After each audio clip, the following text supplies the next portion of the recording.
Hello there. Welcome into a Monday edition of the show. So glad to have you, whether you're listening on your radio, streaming the show online at extrasports1300.com, or you've downloaded the Extra Sports 1300 app to do your listening. And that app is sponsored by Diversus Health. Mental health and well-being for all, a veritable cornucopia of sports topics await you, and I would love to get your thoughts. 719-247-1313. That is the text and the phone line. You can also reach out via social media at Extra Sports 1300 on every platform you can conceive, and probably best place to find me would be Twitter at Gingerly Tweets. You know where we're starting. You know where we're staying for most of the day, although I would very much like to get into what I watched mouth agape on Saturday night, the football game in Fort Collins. But let's start with the Broncos here. And I think the biggest takeaway from yesterday's game is that the Broncos just are not ready to take the next step for this franchise in this rebuild. You know, two easy ways to do it. We've talked about it before. Beat good teams, win close games. They did neither yesterday against the Chargers. 23-20 was the final score. This team in the Bo Nix era is 2-8 in one-score games. And still, Tampa Bay, all the way back in week 3 of last season, remains the only good team that the Broncos have beaten. But if we're really being honest about it, it might have been a one-score game in the end. But by my count, I had the Denver Broncos as a better team than the LA Chargers. Like, consistently a better team. Obviously, in any football game, there's one down, there's a couple of downs where one team is better than the other. But I'm saying, like, consistently through a drive or two where you just look at it and you say, okay, this team overall is the better team right now. I had it by my count 2 minutes and 6 seconds of that football game that the Broncos were definitely outplaying the Los Angeles Chargers. From the Sutton touchdown, that long touchdown on fourth down, to the Jonas Ellis strip on the kickoff after the J.K. Dobbins touchdown. That span lasted 2 minutes and 6 seconds of actual game time. That's when the Broncos were the better team than the Chargers. Every other minute of that 60-minute football game, it was, well, the Chargers are clearly the better team. And it's really only by the grace of the Broncos pass rush that was in the end going up against, what was it, 2/5 of the offensive line that the Chargers were planning on having when the season began, or before Rashawn Slater got hurt.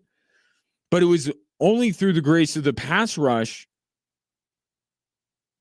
that I think the Broncos were kind of even in that game. And you add Pat Surtain to that pass rush, and you say that that's all that the Broncos have right now that is ready for the next step.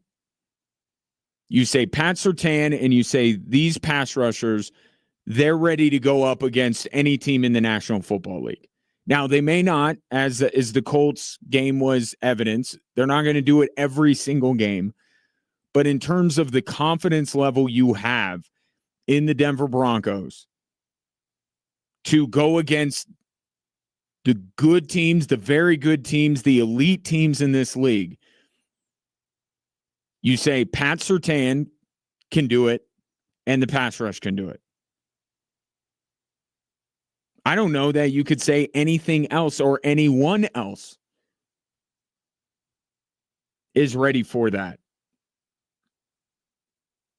Bo Nix is the same quarterback he was a year ago, a quarterback that you would expect to make a mistake at the most important times of the game rather than coming through. And the team around him is still the team that will find a multitude of ways to beat itself. You know, there used to be a quiz that my grandfather, two things that my grandfather used to quiz me on. One is anything, you know, chess related, moves, what each of the pieces do, all of this kind of stuff. It'd be chess strategy, and it would be the 7 ways that a hitter can reach first base.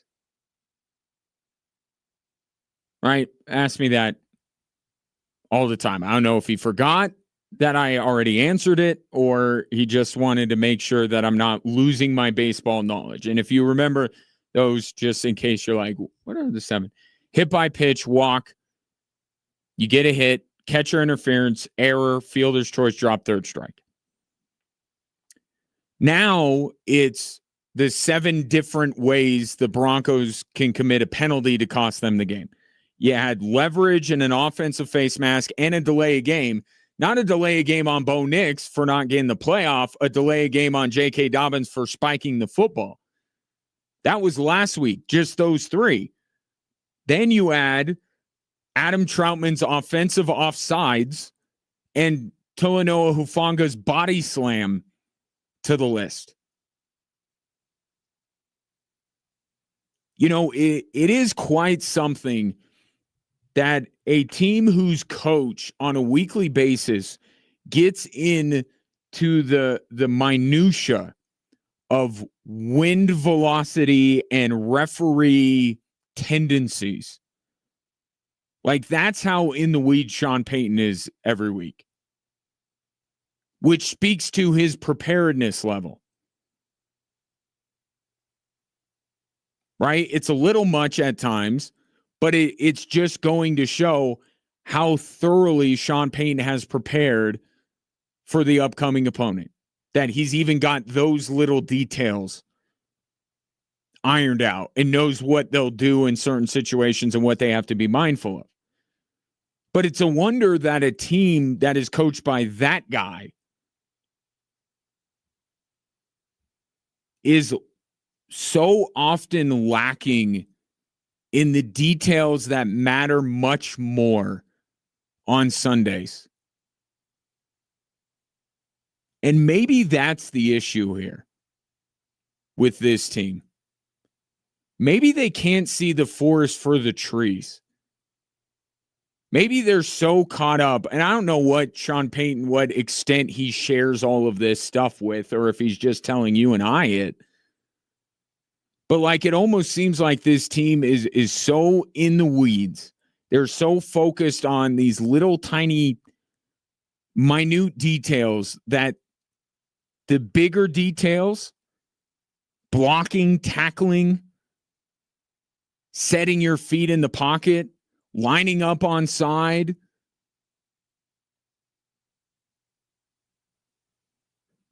not spiking the football for no reason. Like, these are the things that the Broncos are doing quite a bit. And we can even go back to last year and point out some of these things. But Sean Payton keeps talking about winning on the margins, and this team loses constantly on the margins. And that's why I say this team is just not ready for the next step. All of this was too soon. The hype, the expectation, being the national media darling, being the Kay Adams flavor of the month, like it was too much. This team isn't ready.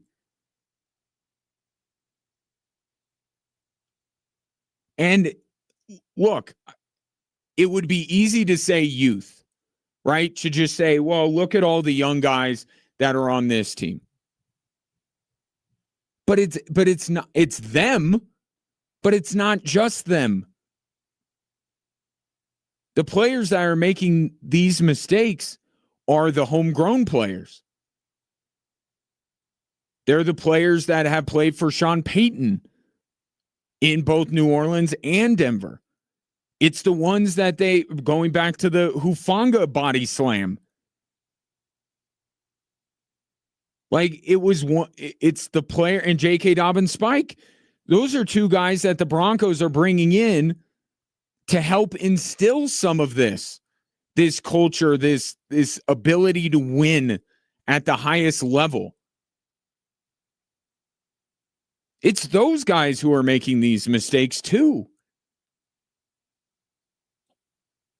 They don't play complementary football.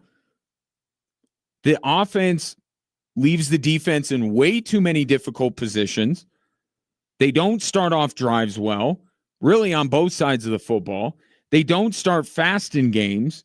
Everything Sean Payton has preached over the last 13 months on how the Broncos are going to win football games with a young quarterback. He has laid it out time and time again.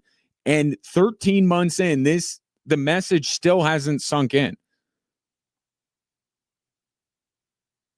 Or it goes away when the game is close.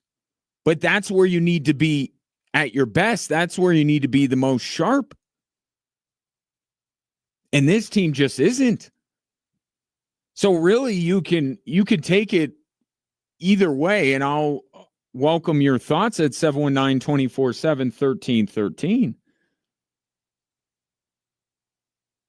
But how do you view it? Do you view it in a game where the Denver Broncos were good enough to win and repeatedly shot themselves in the foot?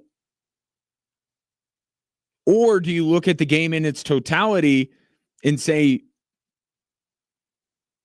maybe the Broncos, given where they are in their arc, I suppose, really aren't even close to as good as the Chargers?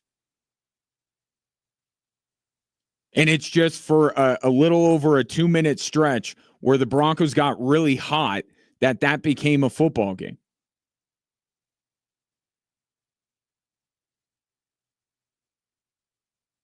Because it's like the Colts game. Like, yeah, leverage. Yeah, the spike. Yeah, the offensive face mask. But did they play well did the defense play well enough in that football game to deserve to win? Where's the deserve to win a meter for the Denver Broncos the last 3 weeks?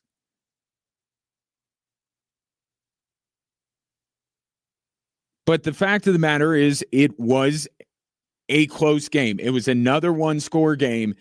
And once again, it was a comedy of errors from the Denver Broncos that prevented them. This is the way I'll put it.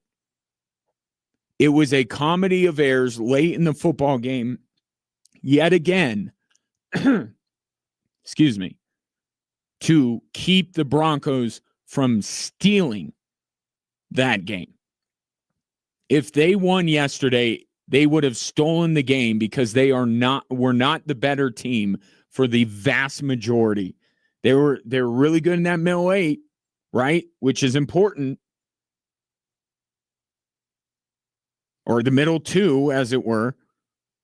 They were good enough there to get in that game. I look at the bigger picture and I say they're not better than the Chargers. And it's not as close as people want to make it out to be. But because they executed in certain moments to make that a game, they were incapable of bringing it home yet again. 719-247-1313. Now, let's go a little bit more granular here. Where do we start? How much of yesterday is on? Let's start with Bo Nix, shall we? We'll do that next here on Extra Sports 1300.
Your latest national keyword for the 5K a day is paper, Paper. If you text that to 95819, you'll be entered for a chance to win $1,000, which we're doing 5 times a day, every weekday. And we're calling it the 5K a day. I mean, what else would we call it, right? Giving away 5K a day. We're going to call it 5K a day. So text paper to 95819, and there is another national keyword coming up and next hour that I will make sure that I pass along. 80% of the time in the NFL, in any given game, 80% of the games, the quarterback with the better QB rating, one metric, admittedly, it's just one, but it's interesting to note that 80% of the time, the team that has the quarterback with the higher quarterback rating wins the football game. In Bo Nix's starts, a little bit of a small sample size still, right? The number is 71%. So not way off.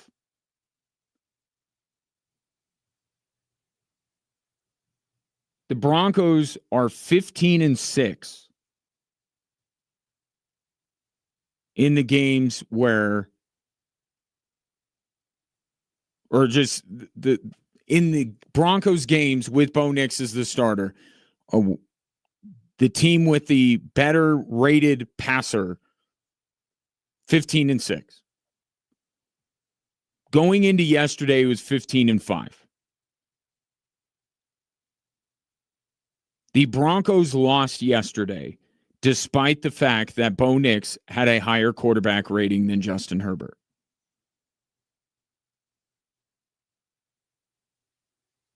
This is where the quarterback rating being just one metric comes into play.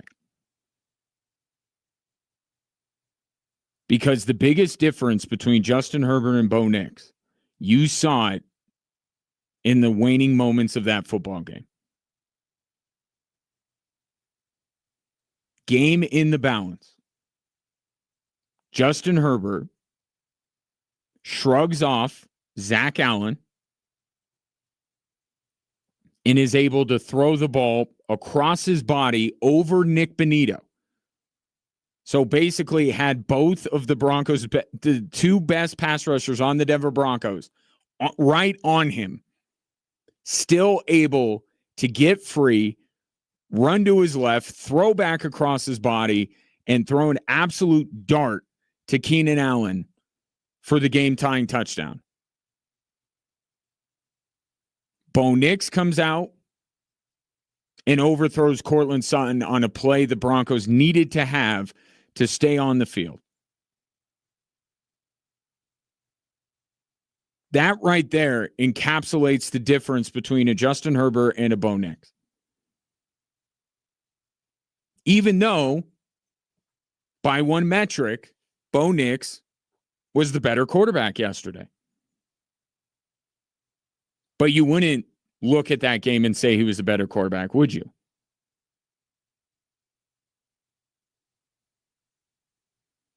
But that's the difference there.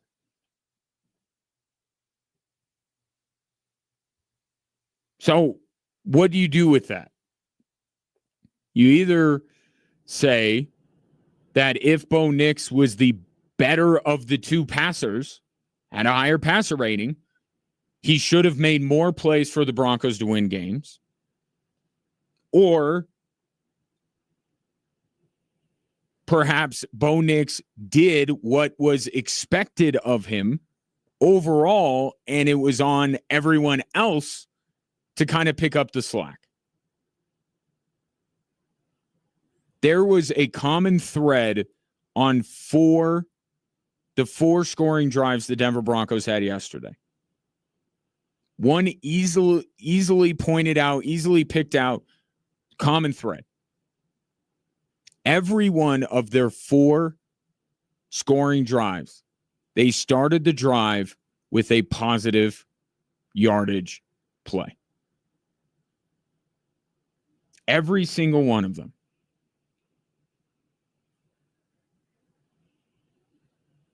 Here's how some of the other drives went. Second drive of the game, Troutman gets called for a holding. Broncos start -10 in yardage. Third drive, J.K. Dobbins stopped for a 2-yard loss. Fourth drive, they had a first down initially, right? They moved the chains one time on that drive. The next set of downs, Bo Nix gets sacked, followed by a run for -3 yards. Then they hit the three of their scoring drives, I should say. Then they had a 1-yard pass followed by a run for -2 yards. So now you're in 3rd and long. They got a 7-yard run on the next drive, but they got an offensive pass interference on Troy Franklin that forced them to settle for a field goal. You get what I'm going for here. Yes, Bo Nix missed both the throw to Marvin Mims in the first half and the throw to Courtland Sutton when the game was in the balance. The second one more egregious than the first. First one you could, should Marvin Mims have had that? The one to Courtland Sutton, that was strictly on Bo Nix.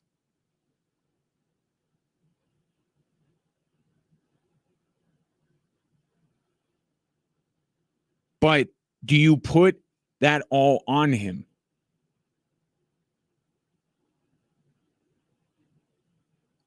Because I look at it apparently the same way that Sean Payton looks at it. There are a handful of things. We'll look at the film tomorrow. And when I'm referencing minus plays that we'll be frustrated with. And tomorrow's an important day. Tomorrow's more important than the game we just played because we're in this accelerated, we got to get better fast. And if we do, I think this will be all right. He's right. And also, I don't know that they will, but that's another topic altogether. Bo Nix is in year 2, right? I didn't think it bears bringing up. Bo Nix is in year 2. He missed on those passes, and it is a common mistake that Bo Nix has made so far in his career. He doesn't set his feet. If he would have set his feet on either one of those throws, certainly the Marvin Mims one on the flea flicker, he sets his feet. I guarantee you he hits that. Courtland Sutton one, I think it has a better chance of being a completed pass. So that's something that Bo Nix has to work out. And Bo Nix knows that. Looks like the common thread is just being a step too far and not hitting them. Yeah. So those are his fault. Like, I'm not trying to say that those throws aren't on Bo Nix. They are. But are you going to lay yesterday's loss at the feet of a guy playing in game number 21, week 3 of year 2 of his professional career? Or are you going to look at a lot of other things and say maybe the Broncos should be better elsewhere?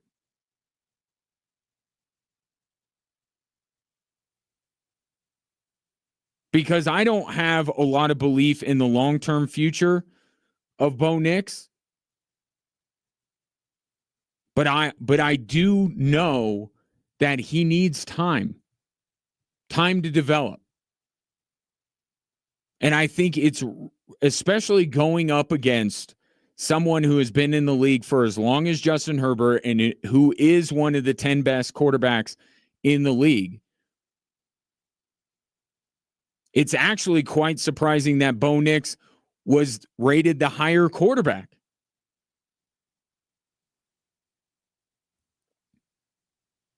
Bo Nix missed those. There are obvious mistakes that he will have to correct if he is going to eventually become what Justin Herbert is, right? Just to use the opposing quarterback as an aspirational goal for Bo Nix. He's got to fix those. But should he have those things fixed now? That's really a big question, because I have seen a lot of discourse about Bo Nix, and I don't quite understand it. I know we look to the quarterback first. I know we put everything on him. But the idea that confidence in Bo Nix is lost week 3 of year 2, that seems a little soon. If you want to lose confidence in the entire operation, the Broncos as a collective. Because I look at the Broncos and I say, Bo Nix shouldn't be better than what he is right now. But there are so many other players and so many other aspects of this team that should be better. Getting back to the opening segment about lining up off sides and spiking the football in the middle of the field and body slamming opponents when the play has been whistled dead. Like, all of this other stuff, that's not on Bo Nix. And all of these, a Troutman hold, loss of yardage by J.K. Dobbins, another loss of yardage by the running back, a offensive pass interference on Troy Franklin. Maybe you can forgive him given his youth. Troutman offside, Garrett Bowles face mask.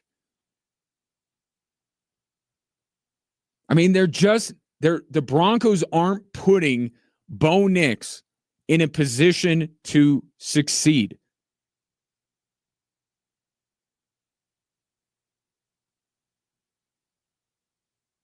They're not. The idea should not be, Bo Nix, you should go toe-to-toe with Justin Herbert and win.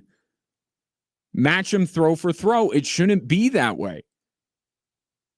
It should be, Bo, don't make huge mistakes in terms of like the ones that he made against Tennessee. Right? Don't make those kind of mistakes. And the roster that is supposedly one of the best in the league, one of the deepest in the league, with arguably the best defense in the league, with the best defensive player in the league, and so on and so forth, all of this should add up to just don't lose us the game and we can win it. And that's another thing that Sean Payton was talking about yesterday. It can't keep starting off second and long and expecting Bo Nix to bail them out. Here's another piece of criticism, if you want to call it that. I just think it's being realistic of where Bo Nix is in his career. Bo Nix isn't good enough to bail out the Denver Broncos.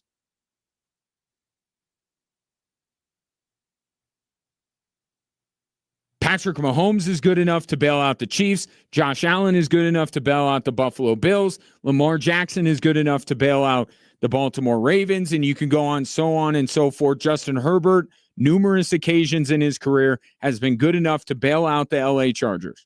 Bo Nix isn't there. He's not good enough to win the game for the Denver Broncos. But shouldn't everything else be good enough to win?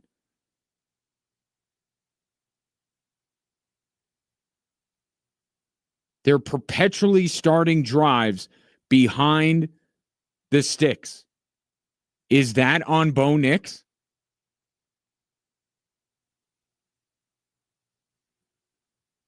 Even going back to week 1, did that look like a game plan that was putting Bo Nix in the best position to succeed. This is everybody's very impatient for something that requires the utmost patience. Sean Payton, the Broncos team, the Broncos fans, Broncos media are all very impatient. And what is required for a player in Bo Nix's place is patience. And to lay yesterday at the feet of Bo Nix, I just think it's wrong. And for people to say, well, I'm out on Bo Nix, like maybe you were never in to begin with. Because there's a myriad of other things that prevented the Broncos from winning. Bo Nix didn't put a hand on the Colts offensive lineman on that field goal. Bo Nix didn't grab the face mask of a defensive player. Bo Nix didn't body slam a Chargers receiver. I'm not saying that the criticism of those throws that he missed is not warranted. It is, and he has to clean up his footwork in the pocket. But isn't that something that he should be allowed to grow into at a normal pace? And he's just in the situation overall. Forget game to game. Just the idea of what this Broncos team is supposed to be is so harmful to Bo Nix. Because this is a team that is expected to challenge because Sean Payton told you so. And yet they don't have a quarterback that can make up for these dumb penalties. And the lack of balance on offense, and the fact that the Broncos have only one decent wide receiver on the entirety of the roster. You know, Sean Payton wanted to do his nameless, faceless skill position group and just rotate him based on the matchups. And he, by the way, does a hockey line change before every play. Like, I don't know. A lot of teams just kind of go with one, maybe two guys.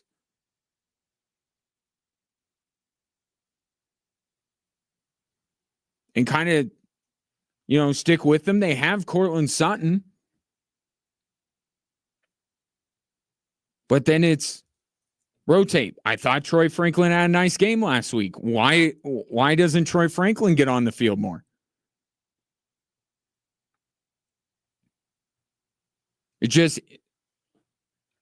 I don't know that Bo Nix has the help that people perceive that he does.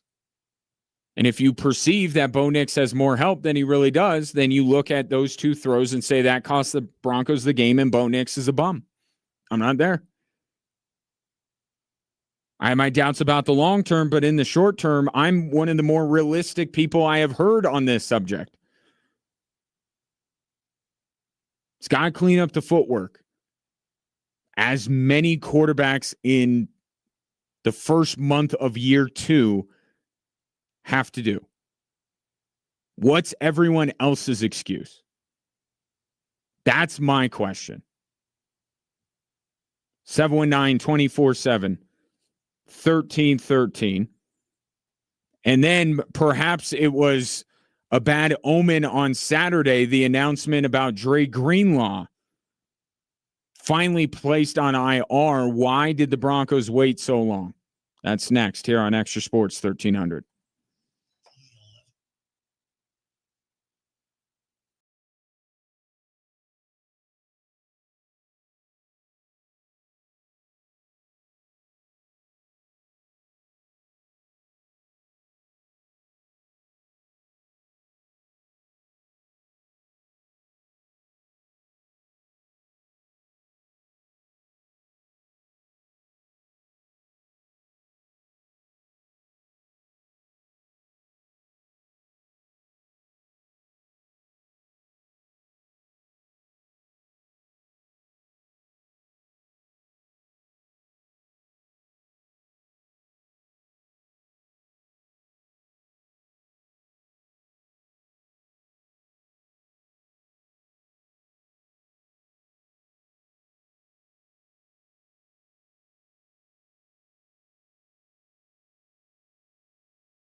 Our newest nominees for our Extra Sports Athlete of the Week, sponsored by Blackjack Pizza and Salads, are posted at extrasports1300.com for your vote. They are Bailey Williams from the Air Academy softball team, Brenna Moorman from the Doherty volleyball team, Trevin Rick from Sand Creek football, and Oliver Horton, who runs cross country for Coronado.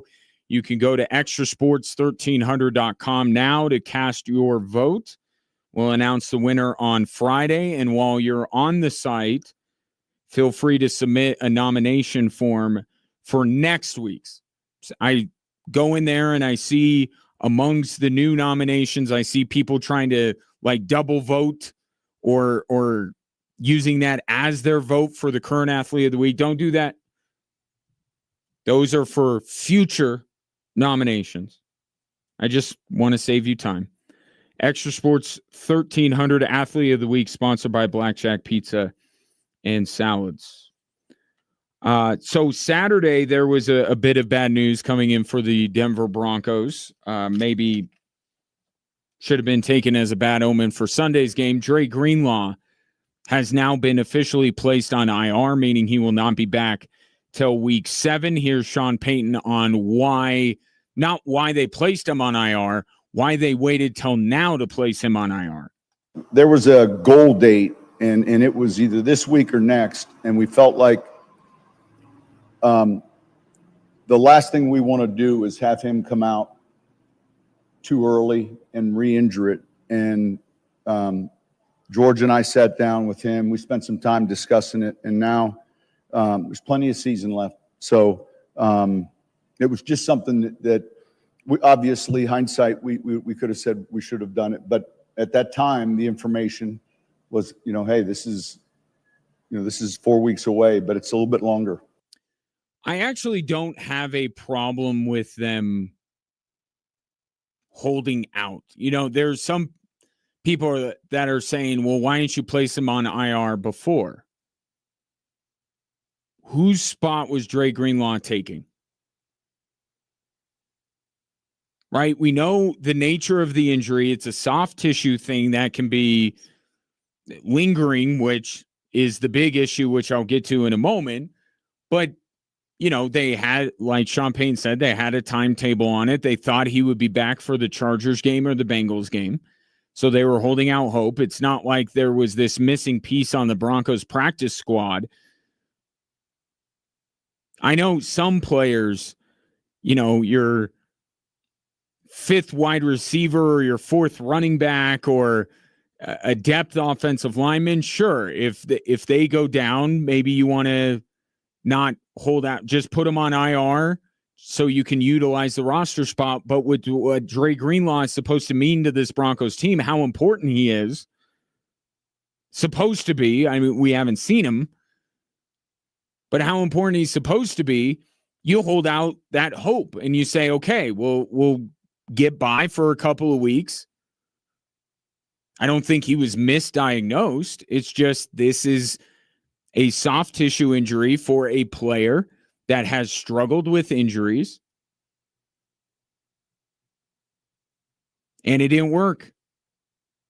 It didn't work for the Broncos. So I don't think the way you can look at it is say if they would have shut him down and just put him on IR before week 1, that now he'd be ready for week 5.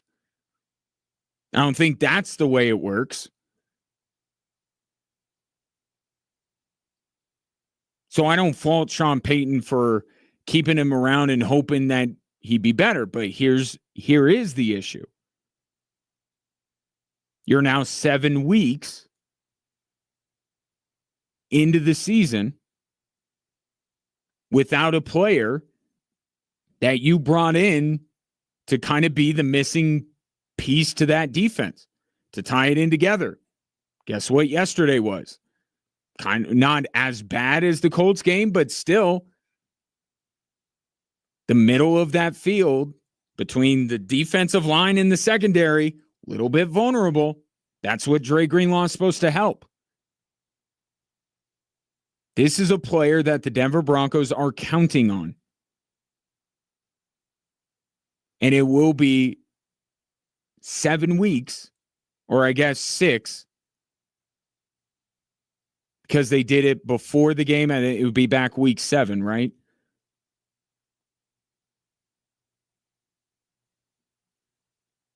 And it's not about surviving. They'll probably, I would hope they'd beat the Bengals. They're definitely going to lose to the Eagles.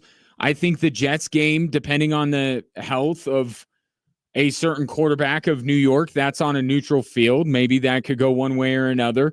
The Broncos should beat Russell Wilson and the Giants. I just sat through a 60-minute football game that the New York Giants played in, and they are terrible.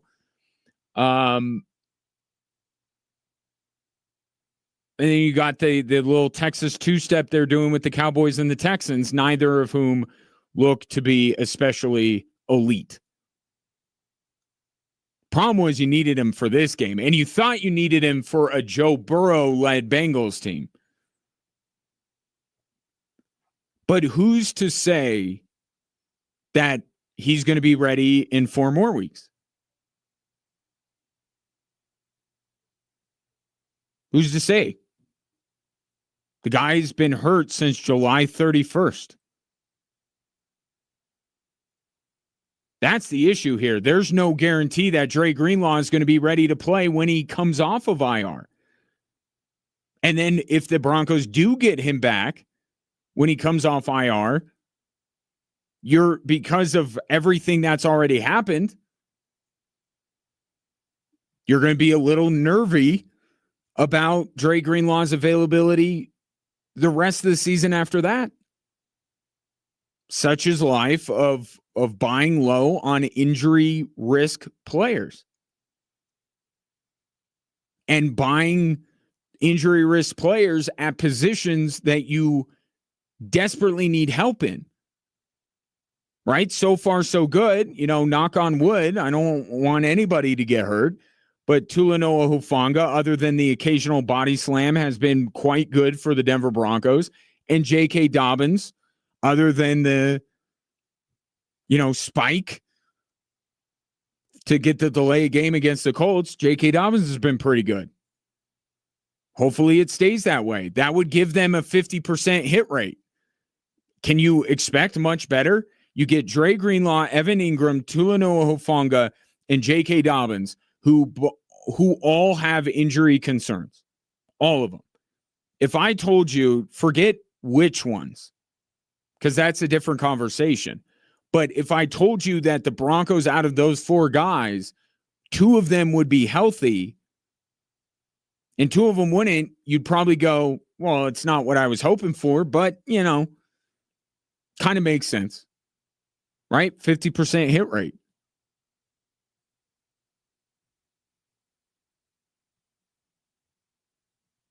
That's, just the Broncos and them taking this next step and being a division winner and competing for a Super Bowl, all this stuff. It's a house of cards that's being built. There's supposed to be this, and yet 4 key acquisitions this offseason, 2 of them are already hurt. You're relying on a second-year quarterback.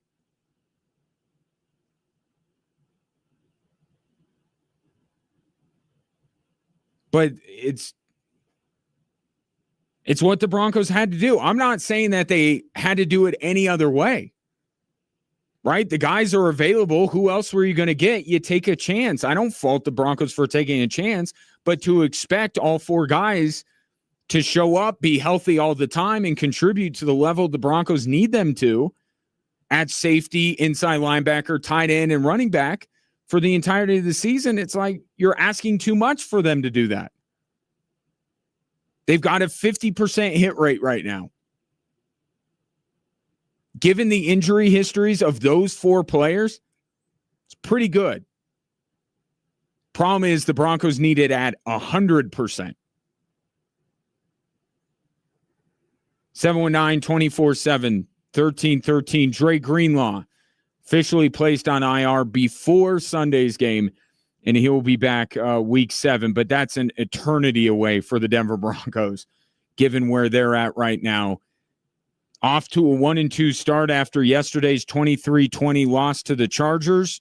Take your thoughts on it and more of mine as well here on Extra Sports 1300.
Welcome in hour 2 on this Monday, which is all we have left. Our coverage of Monday Night Football should be a good one between the Ravens and the Lions. Begins at 5 with the Golics. Still enough time to accomplish what we set out to accomplish today. Could use your help on that, though. 719-247-1313. You could call or text into the show. Special shouts to those of you watching the show. A more complete experience on a daily basis if you go to our social media platforms at XTRA Sports 1300, whether it be Facebook, Twitter, Instagram, or YouTube. And while you're there, you could just comment right there. And I'll get to those and your thoughts coming up in just a little bit. Broncos, another one-score loss, another loss to the Chargers. Sean Payton now 1-5, I believe, against Jim Harbaugh. The biggest takeaway here, no matter where you put the blame, no matter if you look at it like the Broncos were close and they screwed up, shot themselves in the foot, or you look at it and say they were actually quite fortunate to be in that game because the Chargers are much better. No matter how you look at it, Chargers are better. How many more times does Jim Harbaugh have to beat Sean Payton before you just go, yeah, I think Chargers are a better team. But the 2-8 now in one-score games over the last season and a month, season and 3 weeks, as it were, has Sean Payton a little flustered. This year's different. That was a hard-fought, close game. We got to get ready to come back and play a national TV game Monday night against a good team. This team will. I thought we fought today, which was encouraging, and we knew it was going to be one of those games. Does that do anything for you? And we talked about this last week. The idea that, was this a must win? Did the Broncos have to win? And the more I thought about it, initially I said, no, come on. And then I was like, well, could any loss be acceptable? Would any loss not be met with doom and gloom? Whatever way they were going to lose. Now, coincidentally, the way they lost is the way that they tend to lose. So that certainly added to the frustration. I don't know what a different way for them to lose would be. But again, repeated mistakes, Bo Nix not making the throws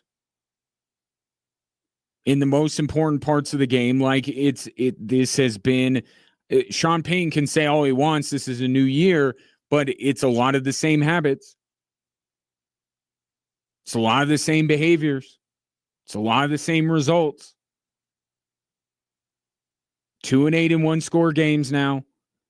The Tampa Bay Buccaneers, all the way back in week 3 last year, are the only good team that the Broncos have beaten with Bo Nix as their quarterback. And I don't mean that to pin it all on Bo Nix, because I think Bo Nix is making mistakes and doing things that should be expected from a second-year starting quarterback. Should be. I look at everybody else at this point of Bo Nix's career and say, everyone else has got to be better. Bo Nix doesn't know any better. Bo Nix can't do any better. Everybody else needs to do better. And that's what you're not getting from the Denver Broncos right now.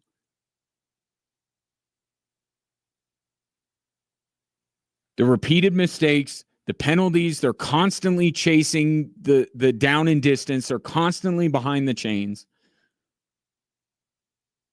When they're ahead of the chains, all 4 of their scoring drives yesterday, started with a positive play on first down. All 4 of them. That would be a good place to start.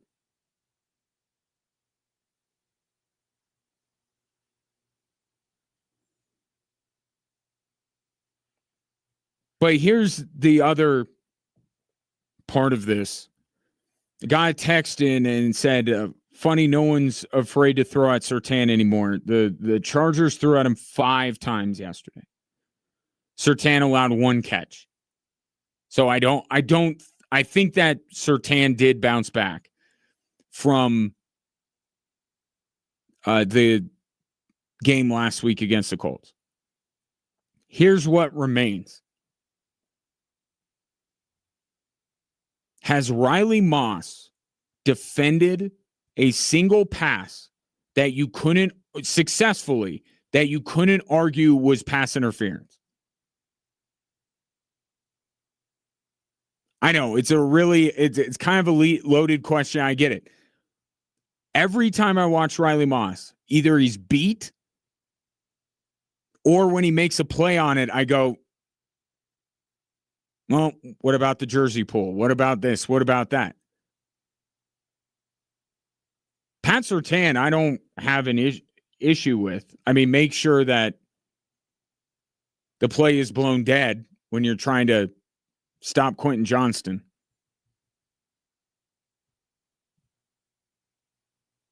I look everywhere, like, that's why I say yesterday, if it wasn't for the pass rush, where would that game have ended up?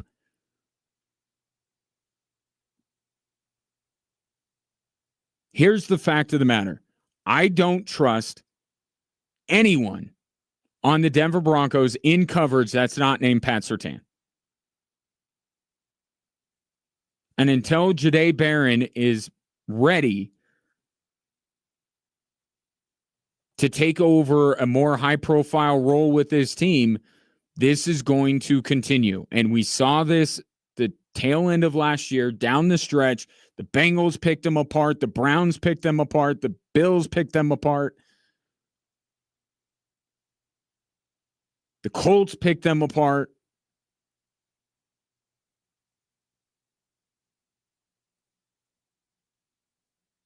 The Broncos are incredibly vulnerable, especially in the intermediate passes in the middle of the field. Ladd McConkey had a nice game. Keenan Allen got going late. They had Oronde Gadsden's son that was coming up with some big catches. And it just, like Riley Moss, it has been few and far between where he defends a pass successfully and you just go, that's great coverage. Even on some of the better coverage plays from Riley Moss, catches are still being made. And it just goes back to the overarching theme of today, which is this team, as currently constructed, in the way they're playing, they are not ready. They are not ready to go toe-to-toe with the best that the NFL has to offer. They're not ready to win big games.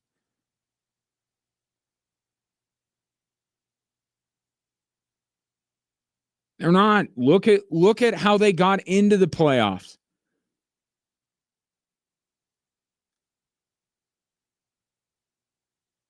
Look at what they got to play in Week 18.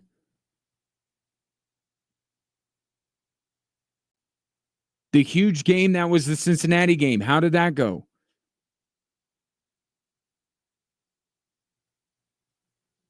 This is not a team that's ready. If it's not the pass rush, and it's not, and I like the Broncos offensive line. I do. And obviously Cortland Sutton is good. It's not that the Broncos are devoid of talent. I don't believe that. But let's talk about elite. What's elite on this football team? What's week in and week out something that you can bank on as a watcher of the Denver Broncos, whether you're rooting for them or not? What can you bank on? Last week notwithstanding, the pass rush. And everybody is entitled to, not everybody has great games every single week. I'll take the Broncos pass rush and put up against any pass rush in the league. I will take Pat Surtain and put him up against certainly any corner in the league. Now, I know his position's not as important as pass rusher, but for his position, obviously, you put him up against anybody. Outside of that, 3 weeks in, what do you know? What do you know about the Denver Broncos in a positive way? What do you know that the Denver Broncos can do with the best of them?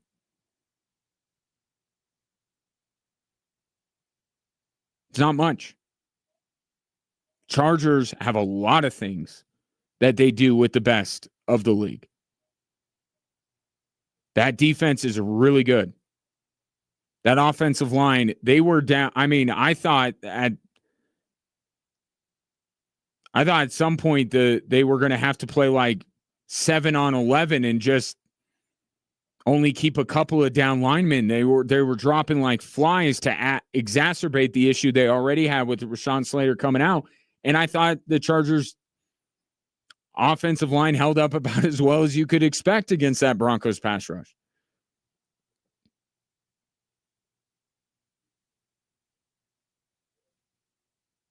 But you talk about the depth of the Broncos weapons. Look at the Chargers offensive, their skill positions. That's depth. They have depth. Broncos have a bunch of young guys that you kind of like some of their skill sets and hope that maybe one day it all comes to fruition.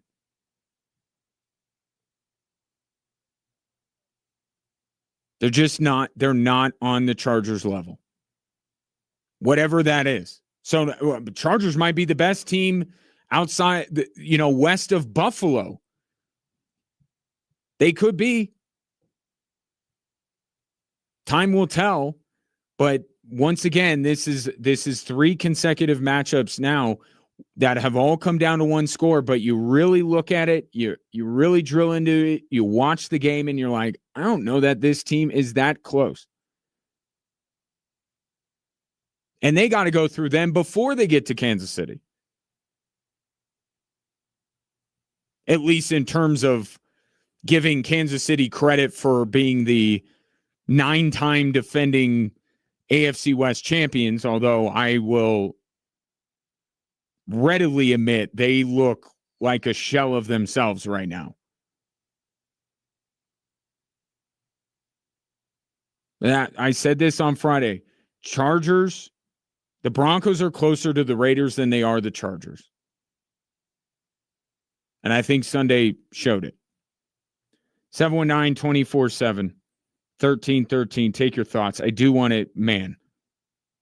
I couldn't believe what I was watching in Fort Collins. I'm going to get I got to get to that before Monday Night Football. Stay tuned here to Extra Sports 1300.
The national keyword for the 5K a day is silver, SILVER. Text that word to 95819 and you'll be entered to win $1,000. We do this 5 days a week, 5 times a day, right here on Extra Sports 1300. So make sure you're listening all day, Monday through Friday, for your chance to win $1,000 with the 5K a day. Let's get to some of your texts on this Monday.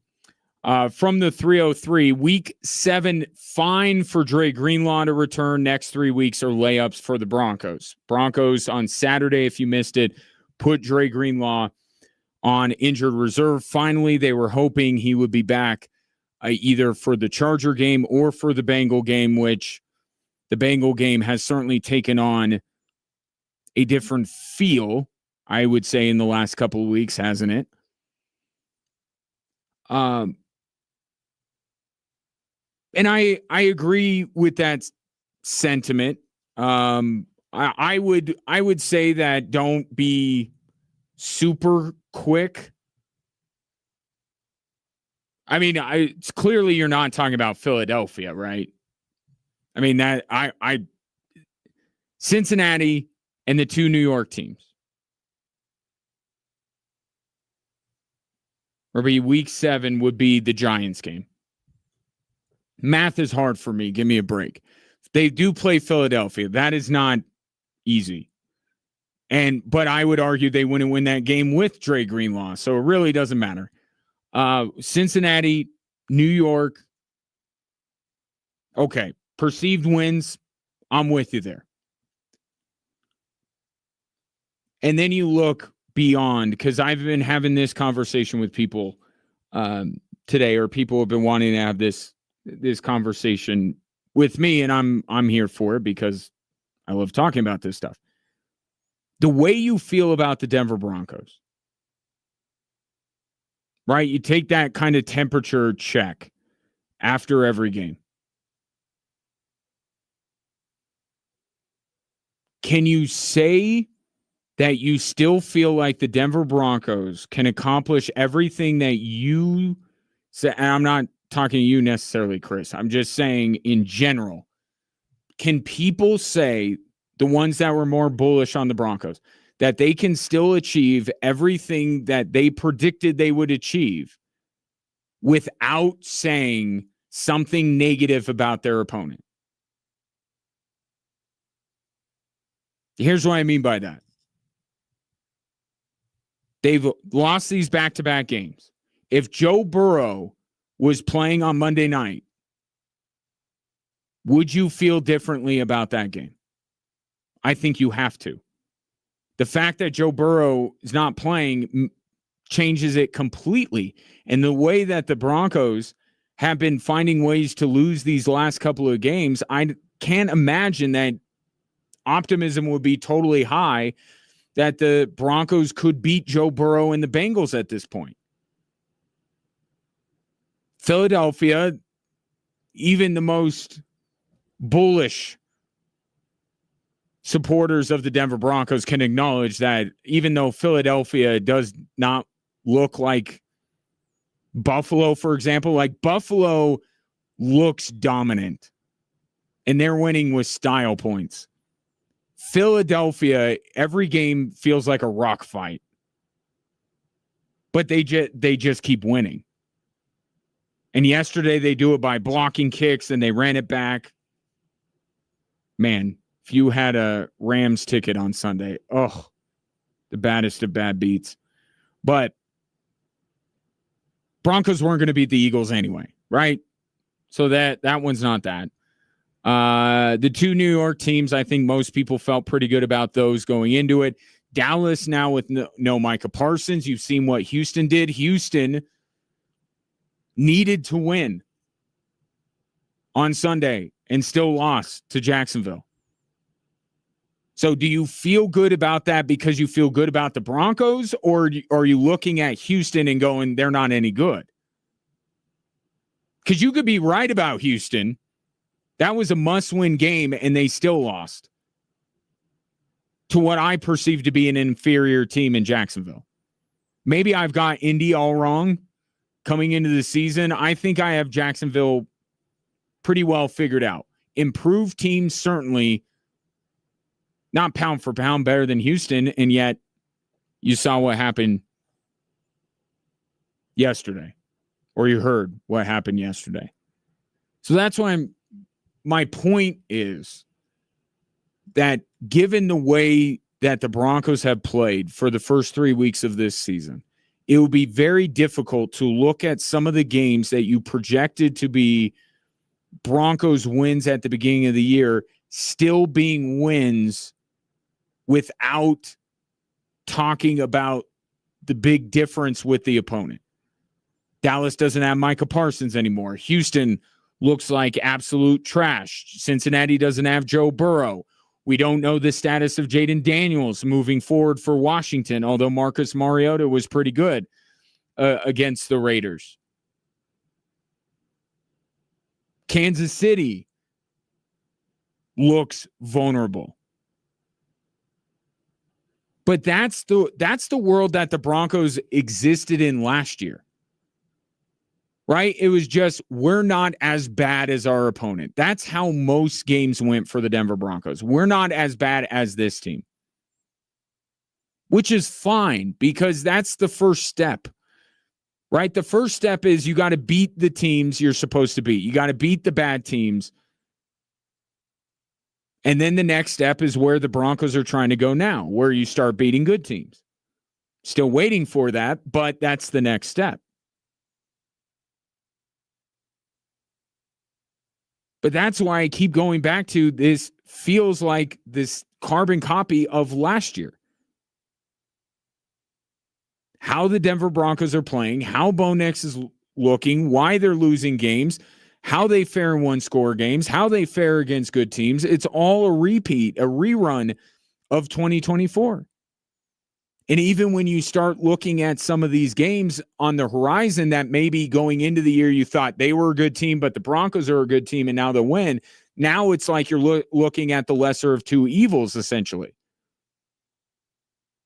Would I take the Broncos the way they look right now? Or would I take a Dallas team without Micah Parsons and maybe without CeeDee Lamb? Would I take the Broncos as they're looking right now?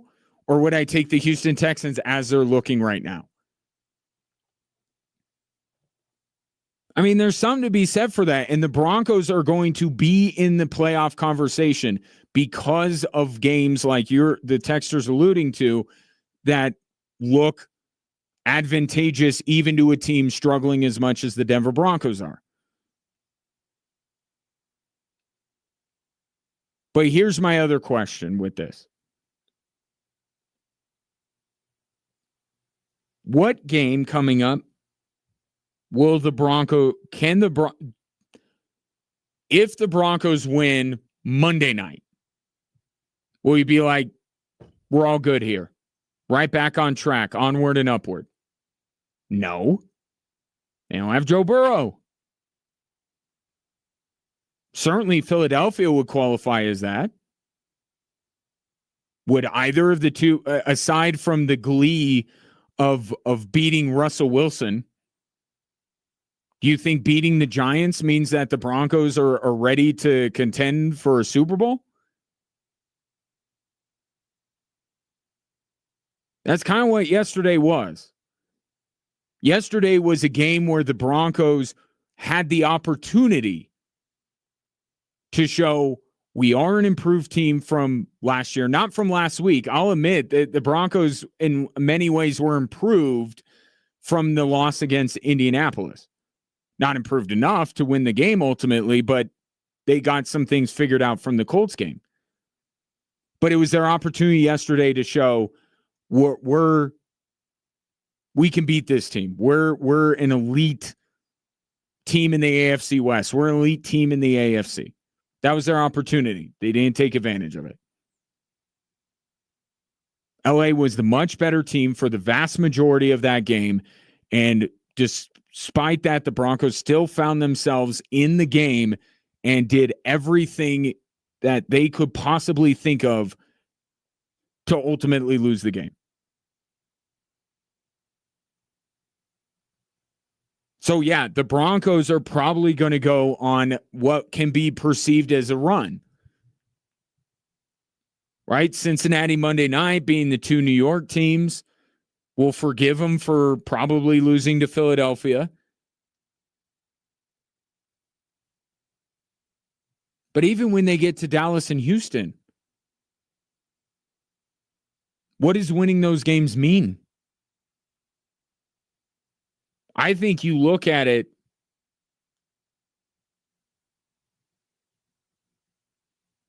with all the way these teams look right now.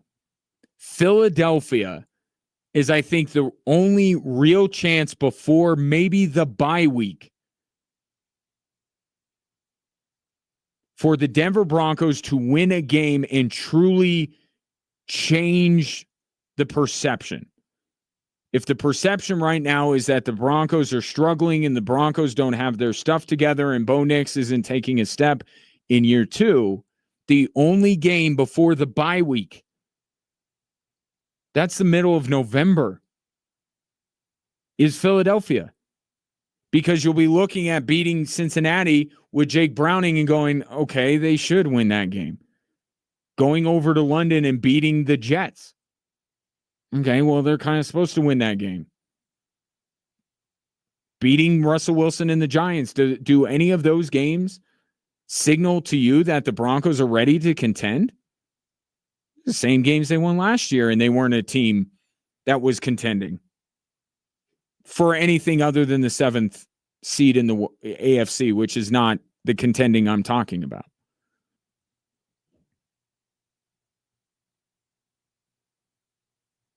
But yeah, they'll probably get by without Dre Greenlaw. But the question I brought up earlier with Dre Greenlaw is how, well, first of all, do we know for a fact he's going to be healthy and ready to go when the Broncos have already had to move the goal post back with his recovery? Do we know that he's going to be ready to go when his IR stint is over? And if he does come back when he's reinstated from the IR, how confident are you that he's going to remain healthy? 719-24-7. 1313. Let's close out the show. I'll do a couple things. Give away some Switchbacks tickets. Always a fun time. And then get into a lighter subject. Although if you're a Rams fan, it's not a lighter subject.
Switchbacks, busy week ahead. Wednesday night, they'll be hosting I-25 rivals New Mexico United. It will be game night with board game inspired fun and a fireworks show to wrap it all up. It is Wednesday night. They play Wednesday, then they play Saturday. If you want to go to Wednesday night's game, it's a 7 p.m. kickoff at Widener Field. I have 4 tickets. For the 13th texter to text Switchbacks and their name to 719-247-1313. Let me get to this text because I watched the entirety of this football game last night.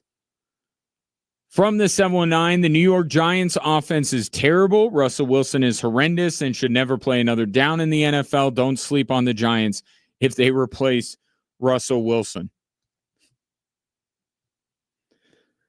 Russell Wilson right now, all he is the moonball.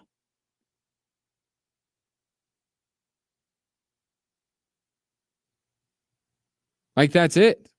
He's like a knuckleball pitcher in baseball. What happens if the knuckleball doesn't work? You're going to get hammered. And that's Russell Wilson. He just, every third play, he's just launching it downfield. Malik Neighbors is colliding with people and injuring himself. And I mean, that's Russell Wilson. That's all he has left. I don't know if Jackson Dart's ready. I don't know if he's ready, but I do know that Brian Daboll is going to wait to break glass until he starts feeling the heat a little bit, and when he knows that he can make Jackson Dart look pretty good, because that saves him his job. So the soft landing spot, late in the season, it's like, if I just got to coach him up for 4 games. But yeah, the Russell Wilson and teams just keep doing it. They keep doing it. Broncos didn't listen to Seattle. Pittsburgh didn't listen to the Broncos. Now the Giants don't listen to the Steelers.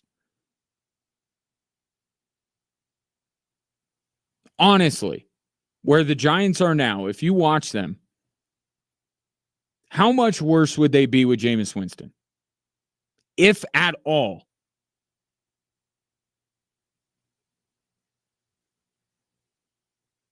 I'm not saying last night, but think about the kind of the miracle, not miracle, but a little bit miracle, I suppose.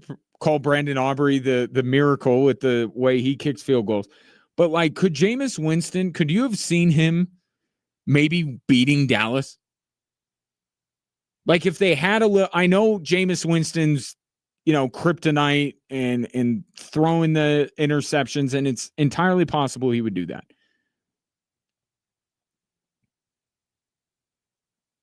But he also gives you a higher upside than Russell Wilson does at this point in his career. Watching the Giants, it's like one of these games they probably could have won with Jameis Winston. And maybe the other 2 they lose in spectacular fashion. But maybe they win one. Yeah, that football game is terrible. And from the Chiefs' perspective, these last 2 weeks, I thought the game in Brazil was entertaining. The last 2 games have been absolute rock fights. Just gross, ugly football being played. But that's how the Chiefs have to do it. Tyquan Thornton is their best receiver right now.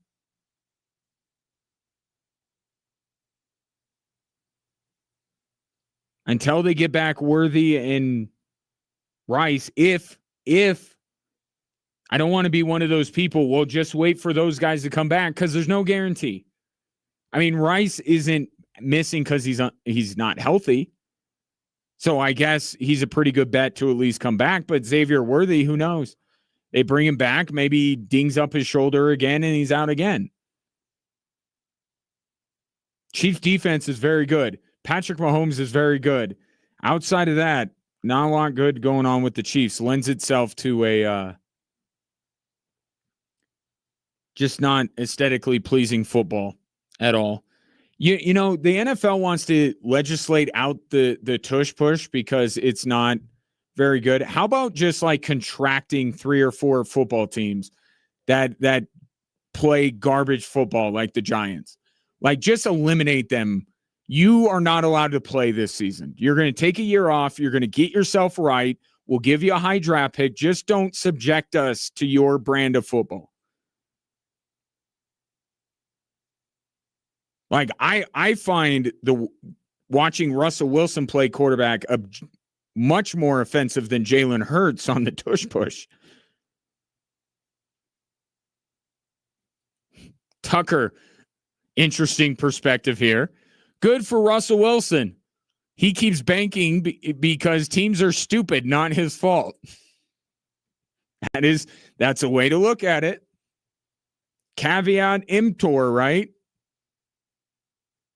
Buyer beware.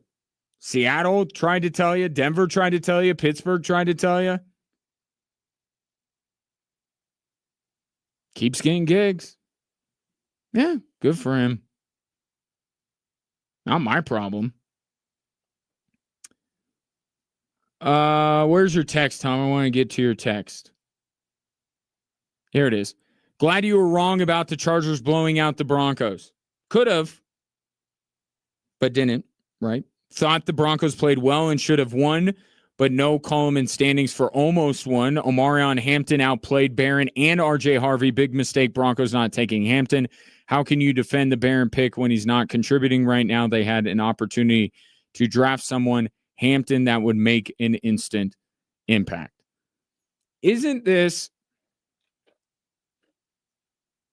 I know you're not a Justin Fields guy, but isn't this just another version of what I was arguing with the Broncos and drafting Fields over Surtain? Like, the reason why I like the Barron pick, I said in a vacuum, the pick itself is good. The player they got is good. This is a higher rated player that fell to them at a position that I thought could help them. Like, so that's the other thing is, why is Jahdae Barron not a bigger part of this Broncos team? But I like the pick, but I conceded your point about need versus want. I thought Barron kind of fit into a weird middle ground because, and you're seeing it, right? Talked about this earlier. Riley Moss. You love what you're seeing with Riley Moss on the other side of Pat Surtain? So you could still justify the drafting of Jahdae Barron from that standpoint. But was there a bigger need on the board that the Broncos should have addressed? So that argument's out there, and I grant you that. But here's the other part. Was Omarion Hampton way more productive than J.K. Dobbins?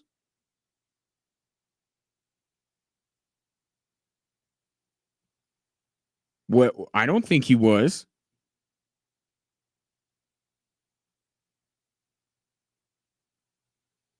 But certainly you make a good point that Omarion Hampton has made a greater impact on the Chargers so far, even though yesterday was his first touchdown. Has made a bigger impact on the Chargers than either Barron or Harvey have made on the Broncos. You're right about that.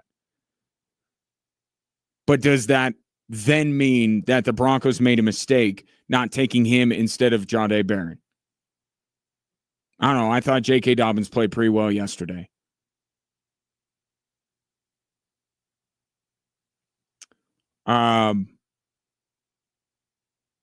Okay, let's get to this. I don't have a lot of time, but I want to talk about this. So I get home from calling the Switchbacks match the other night, and I sat down, and the CU game was a little, it was what it was, right? I'm like, I don't know that I need to sit and watch this, but the CSU UTSA game, it's a good game. It was a close game.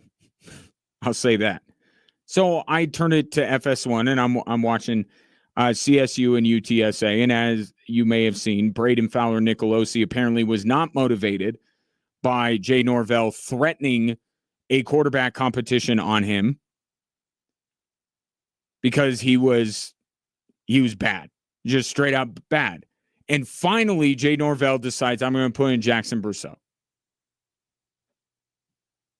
And I don't know that this worked according to plan. I think it was a desperate move to put in Brousseau, but sometimes desperate times call for desperate measures, lead sometimes to good results.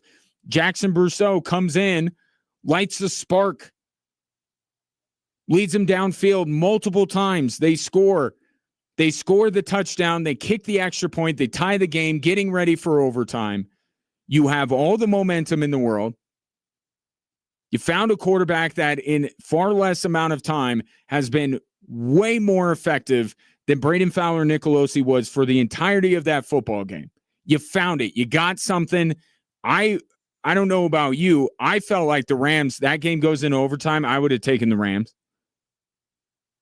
I thought momentum was on their side. I thought that they found something with Jackson Brousseau. Flag on UTSA. Norvell takes the point off the board and decides, let's go for the win. And he doesn't put Brousseau back in for the 2-point conversion. He doesn't even bring back in Braden Fowler Nicolosi. He brings in the quote-unquote running quarterback that the Rams have. Well, in that moment, if you're UTSA, what do you think they're going to try and do with said quarterback? They're going to run the ball. So UTSA says, you're not running the ball. And now the running quarterback has to be the throwing quarterback, and he can't do that. It's incomplete. Rams lose. Here's Jay Norvell trying to justify the unjustifiable. Yeah, I liked the play that we had. I thought it was the right play. And a lot of those decisions have to do with if you like your play or not. But after the penalty is what really made me decide to do it. Cal waved it off, and I told, wait a minute, I ain't made a decision yet. But if we wouldn't have had the penalty, I wouldn't have went for it. But we did, and so I felt like that gave us an opportunity to get it. Nope.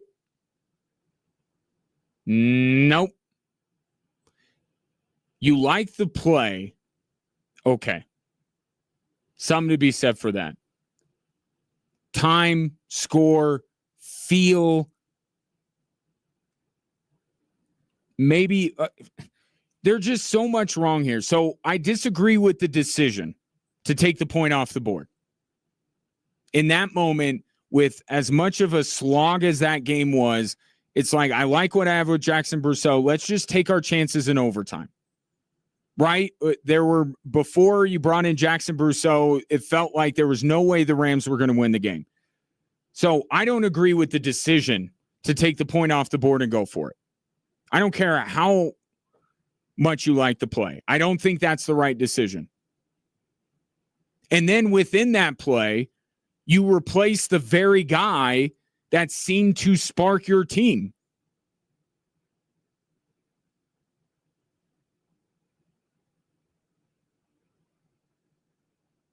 Like it just, and I guess the play is dependent on that particular quarterback being in there, but UTSA looked like they knew exactly what was coming. And it cost you a football game that you had no business winning, but yet you were going to. They would have won in overtime. I'm sorry. I know I'm not saying that I'm psychic. I'm just telling you, I've watched enough football games. CSU was going to win that game. If They stuck with Jackson Brousseau. I don't know what. By the way, Brousseau's going to be starting now moving forward. He's the starter for the Rams. So at least Jay Norvell had the good sense to do that. I don't know what Jay Norvell has to do now to save his job. Can just beating Wyoming be enough? Is that enough at this stage?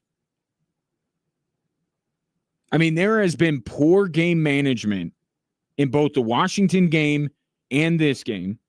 The other game, they were just flat out bad.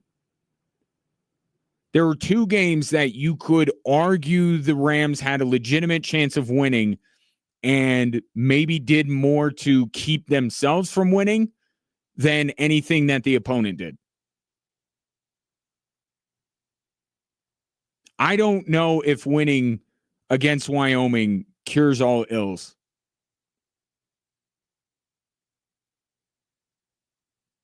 And the decision in and of itself, borderline fireable. You snatch victory from the jaws. You snatch perhaps victory from the jaws of defeat. A really good chance to win out of the jaws of defeat. And then you definitely snatch defeat from the jaws of had a pretty good chance to win. Ugh. I couldn't believe what I was watching. I just sat, and I'm not a Rams fan. I sat there in stunned silence for like 30 minutes after that game. I was just trying to process what I saw. I could not believe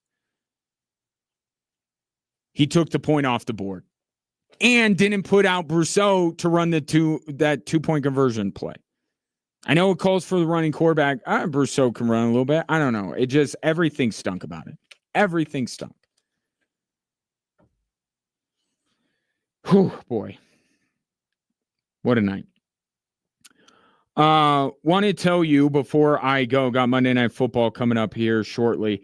If you've been feeling off, tired, unmotivated, not quite yourself, it may not just be aging. It could be low testosterone.